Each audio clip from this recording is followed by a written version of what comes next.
We have learned a few different things this week. In Chapter 16, we learned about socio-emotional development in the middle adulthood. We first talked about personality, theories, and adult development topics, such as stages of adulthood and Erikson's stage of generativity versus stagnation. The life events approach and contemporary life events approach, stress and personal control in midlife, like fight or flight, and tend to befriend in context of middle life development and gender and cultural context.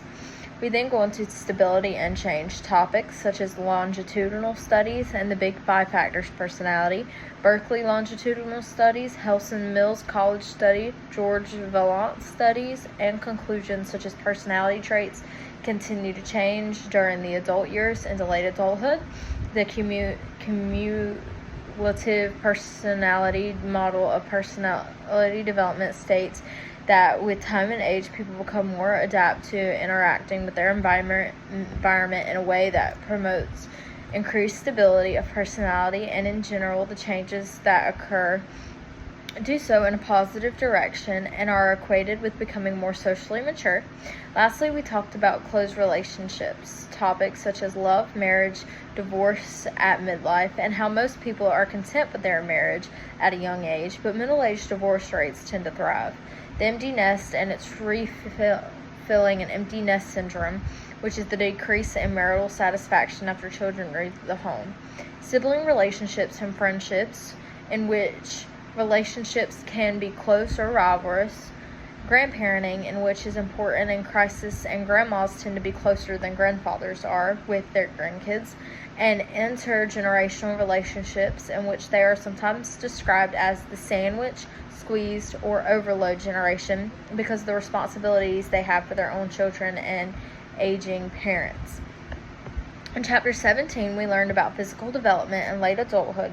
We start out with longevity, topics such as life expectancy and lifespan and how long people are expected to live.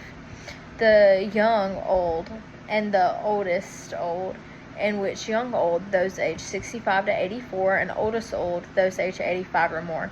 Most are widowed and cognitively impaired, and biological theories of aging, such as evolutionary theory of aging, cellular clock theory, free radical theory, mitochondrial theory, sirtuins, and mTOR pathway, and more. We then talked about the course of physical development in late adulthood topics such as the aging brain, like neurogenesis, sleep, physical appearance and movement such as age spots, sensory development such as cataracts, glaucoma, hearing, touch, pain, etc., the circulatory system and respiratory systems such as high blood pressure, more illness, and lung capacity starts to drop, and sexuality such as orgasms lower, and many are still sexually active as long as they are healthy. Lastly, we have health topics such as health problems like heart conditions or diabetes and more. Substance use and abuse like alcoholism, exercise, nutrition, and weight such as getting good exercise and eating a healthy diet, and health treatment such as nursing homes, sustainable and healthy living.